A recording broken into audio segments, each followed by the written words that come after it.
What is going on, you guys? Just back for another little quick live trade here, showing you guys a recap of the trade I took today, which was a SPY. This is an example of a trade you do not want to take. Notice that red solid line that got there under the candle is yesterday's high. I went ahead and bought some puts for 326. I went a little small size, 12 puts at 326, got them at 90 cents each. So there we go with that. As you can see, I'm currently already up $42 really quick.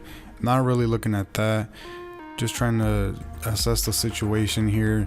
That red dotted line you see right under the candle is a pivot support. At this point, since it's coming down, it's a pivot support.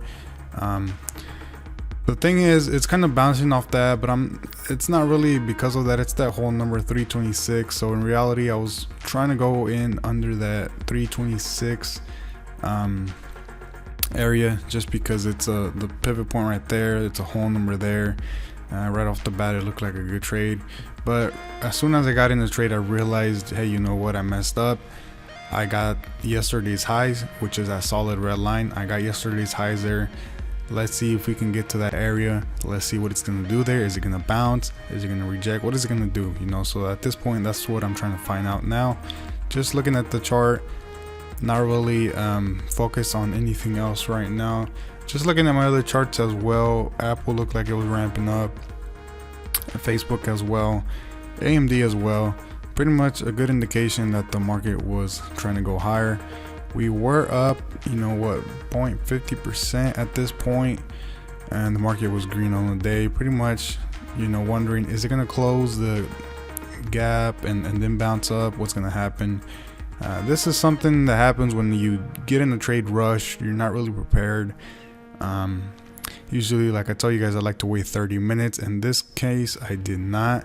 And this is an example of why you need to be patient. I didn't wait my 30-minute mark. It didn't work out too good. Let me show you what happened.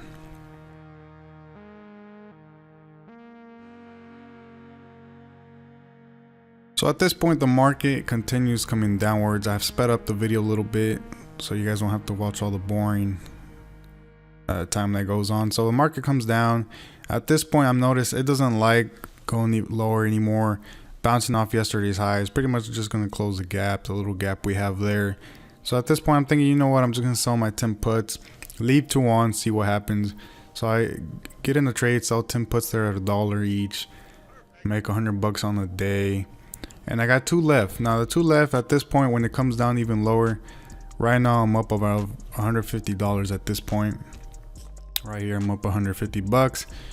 Not too bad of a day. I mean, it's not a big day or anything like that. Just a small day. But anyways, up $150. Leave the last 2 on. I'm kind of thinking, I'm just gonna let them ride. Stop loss is gonna be that 326. Once it goes over that, I'm just gonna get out. Don't look at your P&L. If you keep looking at your P&L, you're not gonna be making good trades. Now hypothetically, yes, if I saw my P&L at 150 and I got out all my shares right there, I would have made $150 on the day, but I didn't. I stuck to the chart. Didn't work out quite well.